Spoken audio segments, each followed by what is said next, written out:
الرحمن الرحیم۔ السلام علیکم پیارے بچوں، امید ہے کہ آپ سب خیریت سے ہوں گے۔ میں آپ کی اردو کی ٹیچر ہوں اور آج جو ہم سبق پڑھیں گے وہ ہے نعت۔ اور نعت کا نام کیا ہے؟ حکم دیا ہے پیارے نبی صلی اللہ علیہ وسلم نے۔ تو بچوں، سبق کو شروع کرنے سے پہلے آپ کو سبق کا پتہ ہونا چاہیے کہ جو سبق ہم پڑھیں گے وہ کس کے بارے میں ہے اور اس کا مطلب کیا ہے، اس کا عنوان کیا ہے۔ تو آپ کو اس کا مطلب جب آ جائے گا تو پھر آپ کو یہ سبق پڑھنے میں آسانی ہوگی۔ تو پہلے ہم دیکھ لیتے ہیں نعت کی تعریف۔ نعت اس نظم کو کہتے ہیں جس میں حضرت محمد صلی اللہ علیہ وسلم کی تعریف بیان کی جائے۔ کس نظم کو نعت کہتے ہیں؟ نعت اس نظم کو کہتے ہیں جس میں حضرت محمد صلی اللہ علیہ وسلم کی تعریف بیان کی جائے۔ تو بچوں، آپ نے نعت کی تعریف کو 2 سے 3 بار اچھے طریقے سے دہرانا ہے، پڑھنا ہے اور اس کو اچھے طریقے سے ذہن نشین کرنا ہے۔ جس طرح آپ نے حمد کی تعریف یاد کی تھی نا، کہ حمد کس نظم کو کہتے ہیں جس میں اللہ تعالیٰ کی تعریف بیان کی جائے، اور نعت کس نظم کو کہتے ہیں جس میں حضرت محمد صلی اللہ علیہ وسلم کی تعریف بیان کی جائے۔ حضرت محمد صلی اللہ علیہ وسلم کون ہے؟ اللہ تعالیٰ کے آخری نبی ہیں، اور آپ صلی اللہ علیہ وسلم کے بعد قیامت تک کوئی نبی نہیں تشریف لائیں گے۔ تو حضرت محمد صلی اللہ علیہ وسلم کی جس نظم میں تعریف بیان کی جائے اس کو بولتے ہیں نعت۔ اب ہم یہ جو نعت ہے جو آپ کی کتاب کے صفحہ نمبر 18 پہ اور 17 پہ دی گئی ہے، پہلے ہم اس کو دیکھ لیتے ہیں، اس کے بعد ہم اس کے مشکل الفاظ کے معنی بھی دیکھیں گے۔ لکھتا جاؤں، پڑھتا جاؤں، آگے آگے بڑھتا جاؤں، حکم دیا ہے پیارے نبی صلی اللہ علیہ وسلم نے۔ چڑھتا جاؤں علم کے زینے، صاف کروں گا دل سے کینے، حکم دیا ہے پیارے نبی صلی اللہ علیہ وسلم۔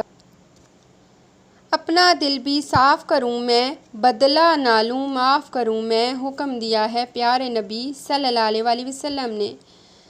کوئی اگر دے مجھ کو امانت، کروں نہ ہرگز اس میں خیانت، حکم دیا ہے پیارے نبی صلی اللہ علیہ وسلم نے۔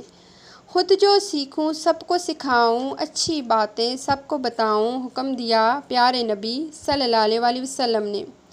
تو بچوں، اس نظم کو ہم نے پڑھ لیا۔ اب میں آپ کو اس کا آسان الفاظ میں مطلب بتاتی ہوں کہ اس نعت میں ہمیں کیا چیز بتائی جا رہی ہے، اور آپ نے اس کو سمجھنا ہے اور پھر آپ نے گھر میں بھی اس کو دہرانا ہے۔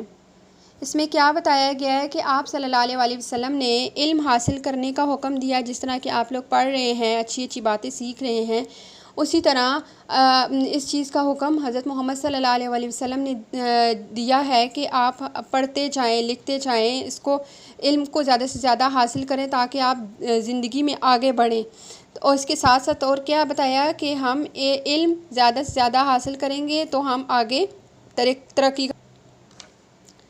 اور یہ بتایا کہ اپنے دل کو صاف رکھیں۔ کوئی آپ کے ساتھ اگر غلط یا برائی بھی کرتا ہے تو آپ اس کے لیے جو ہے وہ اچھائی رکھیں، اپنے دل میں، اپنے دل کو صاف رکھیں۔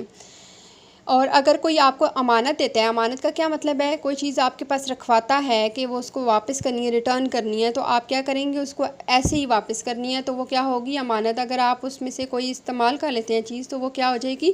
خیانت۔ تو حضرت محمد صلی اللہ علیہ وسلم نے خیانت سے منع فرمایا ہے۔ انہوں نے امانت کو جیسے امانت ہمیں دی جائے ویسے ہی واپس کی جائے، تو اس میں خیانت نہ کی جائے، اس کا حکم دیا ہے۔ اور آپ صلی اللہ علیہ وسلم نے یہ بتایا کہ جو چیز آپ کو آتی ہے، جو اچھی چیز آپ سیکھیں، وہ دوسروں کو بھی آپ سکھائیں۔ یہ حضرت محمد صلی اللہ علیہ وسلم نے حکم دیا ہے۔ اس نعت میں شاعر ہمیں یہ بتا رہے ہیں۔ تو بیٹا، آپ نے اس نظم کو اچھے طریقے سے پڑھنا ہے، اور صفحہ نمبر 19 کے اوپر یہ معنی لکھے ہوئے ہیں جو کہ آپ نے اپنی نوٹ بک پہ، اپنی کاپی پہ لکھنے ہیں اور ان کو یاد رکھنا ہے۔ ٹھیک ہے بیٹا، آپ لوگوں نے اپنا خیال رکھنا ہے۔ اللہ حافظ۔